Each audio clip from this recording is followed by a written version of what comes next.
Final screencast for Unit 9. We're talking about all the other senses, the way that our skin feels things, including pain, the way that our nose picks up smells, and the way that we can taste things. So we're going to work through those. If you haven't yet, I would either go through this PowerPoint or the textbook and fill out the census notes, finish that up. I think that's a great preview for what we're going to be talking about here so that you have some gist of what I'm going over. Just like you would in class, I always recommend reading through this, having the idea before you come in, and allow the lecture to kind of supplement what we're talking about. So other senses, let's go over it. You got those four basic skin sensations. We're going to talk about feeling first. So you've got within your skin, you can feel when things are warm, you can feel when things are cold, you can also feel pressure, and you can also feel that pain, unless you are this girl, Ashlyn Blocker. She has, along with a very, very small percentage of the population, a condition called CIPA, meaning that she can't feel pain.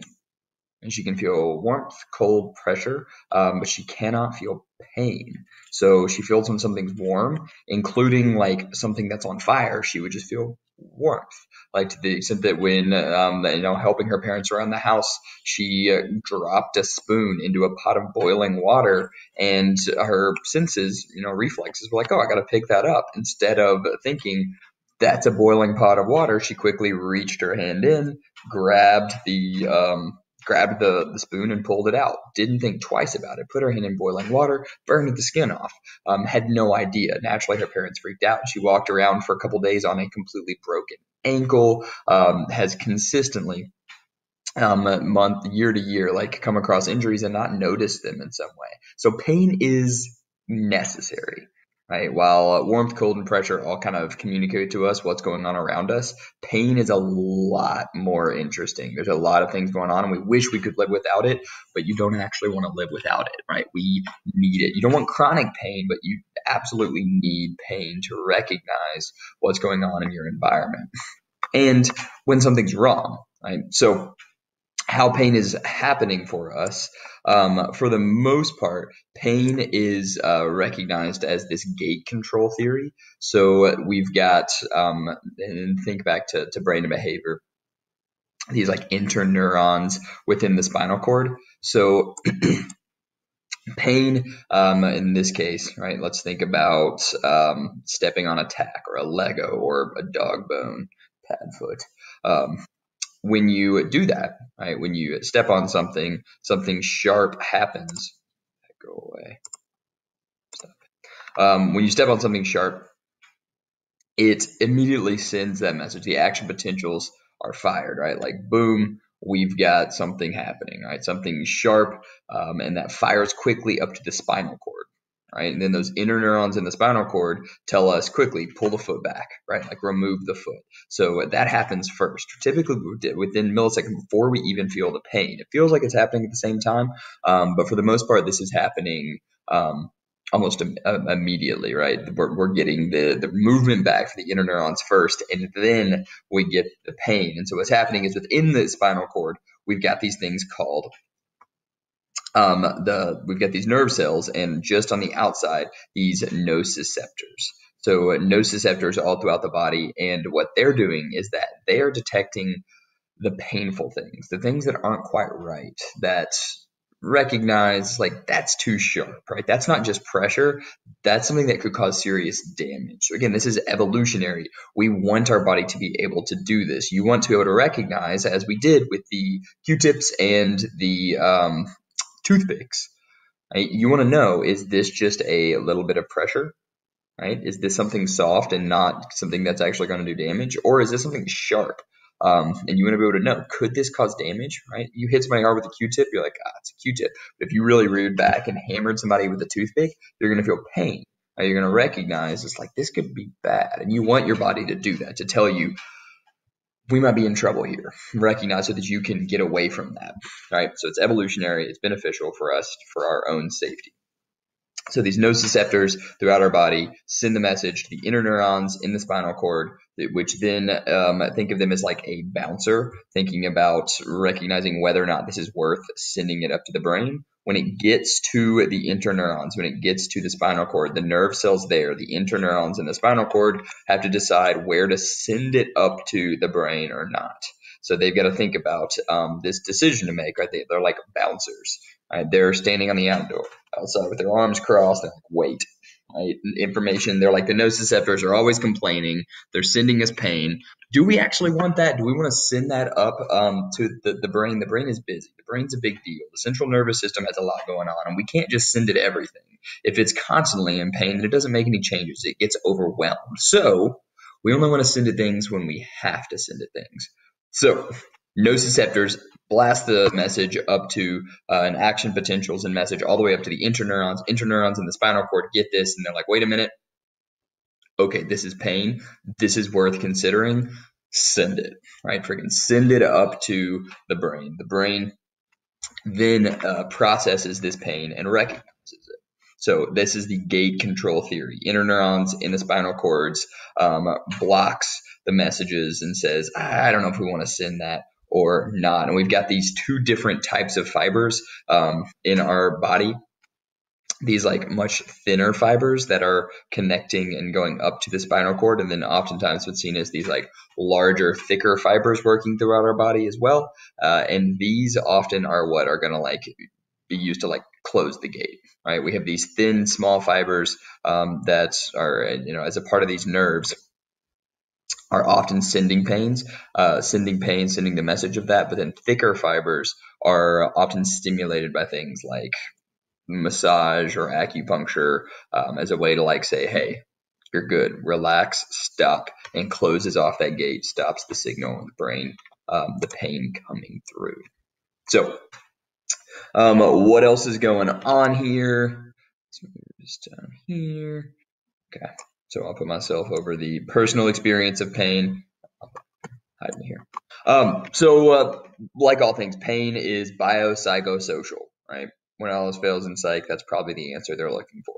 It is biological because it's happening, as we said on that last slide, through nociceptors. It's going through the interneurons. The gates are figuring out whether or not this is painful or not. That's evolutionary. It wants to our body wants to protect itself. So it's our brain's, chemical and biological interpretation of what's going on in our environment. And this can be genetically different, right? Person to person, we can have different levels of endorphin release. There are people with, they say disorders, but this can often be seen as a very good thing for these people that produce an excess amount of endorphins, meaning that they feel the same amount of pain, but then it quickly goes away for them because they don't feel it as much. In the way that exercise, sports, whatever you're doing, you feel less pain when you're doing that because you're getting those endorphins released. It's also psychological. It's what's going on in your brain, because think about your own different like experiences and expectations from pain, right? How did you go through something, and then how do you expect it? After that, think about like, why does it, when you're getting a shot, what is the first thing a doctor says? This won't hurt a bit, right? It's gonna hurt. But if we actually believe that, right? If we actually could convince ourselves that it's not gonna hurt, then it won't. So much of this is our expectations. It's how much we're paying attention to it. So much so that, as you can see over here on the left, distraction versus no distraction, there are these incredible studies that they're doing with virtual reality that people that are going through painful procedures or in the wake of surgeries, especially with kids, this is extremely effective. They are able to stop these pain receptors from lighting up in the brain amidst extremely painful things. So distracting us, keeping us from like looking down as you're having a skin graft, right? Like if I'm sitting here like watching them do this painful thing in my arm, it's probably going to be painful. But if instead, I'm in this like virtual reality world, I'm walking around this like frozen tundra, that's going to be much less painful, right? We literally see distraction, meaning that people are going to have less pain. And we can do this through virtual reality, yes, and there's a lot of treatments that are developing in that, but we can also do it ourselves. The big reason, again, I'm harp on this a lot, but meditation literally is used to treat pain. People use meditation as a way to distract us, refocus our brain, right? If you focus your brain on the pain and thinking about what hurts, it's going to hurt worse. If you are able to focus on your breath, you're able to calm yourself. That activates those large fibers in our body and allows those to relax, and which then silences the smaller pain fibers in the nociceptors and says, we're good. Chill, relax. Massage does the same thing. It's also social in that if you are around others, if other people are in pain about something, it's going to be worse. Watching other people go through pain that also makes things worse. Empathy. Culture to culture, the way we deal with pain is different. In certain cultures, pain is supposed to be grieved, and you deal with it very loudly, which often means that you can actually feel it more. In others, this like stoicism around pain means that we actually feel less. So pain it is not entirely in our head, but we can control a lot of it with our head and the way that we think about it in some way. Right. So yes, distraction works. It's good, but we can do that. We don't need virtual reality to do that. You can do it yourself. Right. You can control your thoughts, control your emotions through meditation, through refocusing, and find a way to do that. So other things going on in our body, we talked about vestibular senses a little bit. That's the inner ear. It's the way we deal with equilibrium. It's the way we deal with balance. We mentioned this in the last video cast. So you can go back and look a little bit about that. But those hair cells in the inner ear sending message to our cerebellum. Remember, back of the brain, it deals with our balance. And when that gets off, or when we shake our head around too much, the vestibular system gets off, and that causes problems. It's extremely fast. Think about like put your hands extremely, you're not going to be able to see that, right? Both you and I can't. If you put your hand in front of your own face, you can't keep track, like you can't count all the fingers the entire time. It gets extremely fuzzy. But keep your hand still, move your head just as much. It's going to look a lot more still, because the vestibular sense keeps our eyes moving, right? You're not thinking as you move your head back and forth. Train your eyes to the left, train your eyes to the right, train your eyes to the left, train your eyes to the right. Your vestibular sense automatically does that. So most of this is subconscious. And then kinesthesia is that you know where everything is, right? Close your eyes, put your hand out, and then like with one thumb, quickly move it back and touch your nose. You can do that without your eyes open, and you're not going to hammer yourself in the face. If you do, you might want to have that checked out. But right, like you know where everything is at one time. You can close your eyes, clap your hands. These are all things that you can do without sight, without hearing, without any other senses, other than you're aware of where everything is at all times. You know where those are even with your eyes closed. You don't need it. So kinesthesia is that. Taste and smell. These are a little bit different. These are chemical. These are not based on waves or like any pressure or physical touch here. They're based on chemical interactions, meaning that transduction becomes a little bit simpler. It's already a much more transferable or translatable into neural impulses than things like waves. So smell, big idea. We've said this a couple times. Smell especially is important because it does not involve the thalamus. All the other senses go through Grand Central Station here in the midbrain. Smell does not. Get that down. Smell goes through our nose. The transduction process is a reception of chemicals in the air. Right? Everyone, everything, every thing around you, whatever it is putting off some form of smell. Some of it isn't really translatable for us. We don't quite understand. This bowl, right? I'm not getting anything, but it could have like remnants of other things on it at some point that we could get a smell out of. This hat, right? Likely, yeah, there's a stank in there. Probably need to wash that now that I smell that.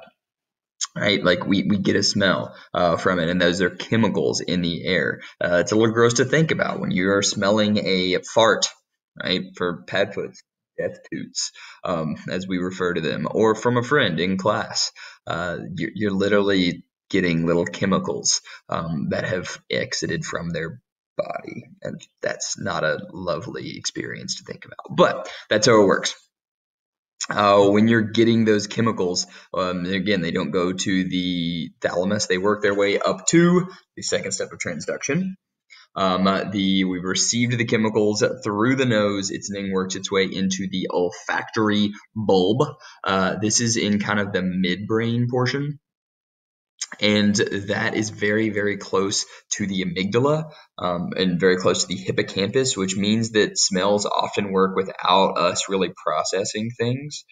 We don't think about smells that often until we do, right? Smells often are things that are working on and interacting with all the other parts of our body, a lot of the subconscious processing. Think about memories. The way that sometimes you walk into a room and you get a smell and it's like, whoa. It's like I immediately am taken back to middle school. I'm taken back to this one experience, camp, sport, whatever it is that you experienced and whatever the smell you associated with that. Candles are amazing for this, right? I had a couple that lived here forever, and they had this one candle that always smelled a certain way, and we could never find it, and then recently bought it and started burning it at our house, and me and Annie both were like, I don't know if I like this. Like, this is weird because I only smell our friends Colton and Justin the whole time. It's like the only thing we ever smell, because that smell is so connected with people. We associate the smell with the place and with the experiences that we had there, because that olfactory bulb, which is the second step of transduction, translation into neural impulses, is so close to the hippocampus where our memories are created. And finally, we've got taste. Taste, it happens all on the tongue. It's all right there. It's one of the only ones where you can really see into the location where the second step of transduction, translation, is happening. It's right there on the tongue. So you've got those little bumps. You can see those bumps. Those are not your taste buds. They are these little bitty sensory feelers, but they don't have anything to do with your taste. Your taste is located on the inside of those. So down towards the bottom, right? Think about it as like a pore on your skin down towards the bottom, and kind of they're on the bottom sections of those inner sides of those bumps. That's where your taste buds are located. Don't listen to anything that tries to tell you like the front of the tongue is where you get salt, the side is where you get sour, and the very back in the middle is where you get bitter. Those are made up. Early 1900 psychologist that was like, I'm doing science, was not doing science. So none of those are real. Every one of your taste buds can get all of the 5 senses. The 4 main ones, sweet, salty, sour, and bitter, have always been around. We've recently, thank goodness, given credence to umami, which is the most superior of flavors. So check that out if you want to make some umami dishes over the break. Learn to cook. Great time to do that. So taste buds, as you get older, change, right? They say about every 7 years you have brand new taste buds. And with each new taste buds, as they die off and get replaced, our preferences shift. I was an extremely picky eater as a kid, and there is just about nothing I won't eat now. Like, part of that is experience, but also my taste buds they aren't overly sensitive in the way they used to be. There's a small population of people that are, if you want to learn about this, check out this video, are super tasters, meaning that they are in this like a small percentage that almost over taste things. They are very sensitive to things that are overly salty, overly bitter, overly sweet. Like, I have a brother-in-law who has to be a super taster. He's an incredible cook, but when he cooks, he can get down to he'll tell you like every single flavor that's in this dish that he's created, but he doesn't like salt. When he drinks coffee, he has to have cream in it because it's just like he's like overwhelmingly bitter. Like, he wants he wants these flavors, but he wants them very subtly, to where the rest of us are like, this is perfectly balanced, but it doesn't have a lot of like flavor, and he'll say, oh no, it's perfect, right? Compared to the rest of us. So most of us are pretty normal tasters, and some are actually like hypo tasters, where they can't get much at all and tend to oversalt. But as you get older, taste buds grow less sensitive. Smoking and drinking also make this worse. And finally, our senses all interact. This is not just like you get a smell or you get a taste or you hear things. All of these work together. Remember the jelly beans where I had you hold your nose, eat a jelly bean, and you could be like, that's sugar, but I don't know what else is going on there. And then all of a sudden you released it. Whoa. Now you get all the things. You're like, that's obviously orange. Right? Smells impact our taste. They work together. Other things, I will show you this video. The McGurk effect is that our vision is actually one of the major drivers of our hearing. Hearing without vision is very different. Trying to hear on the phone isn't quite as simple as if you like FaceTime somebody into being able to read their lips. We put those things, our brain, parallel processing, combines all of that information into one condensed story. Both the vision and the hearing works together to tell us what it is that they said. So check out this woman's the sound after this Wendy's 2 for $5.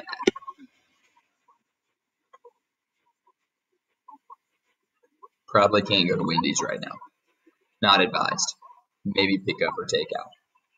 Stay home.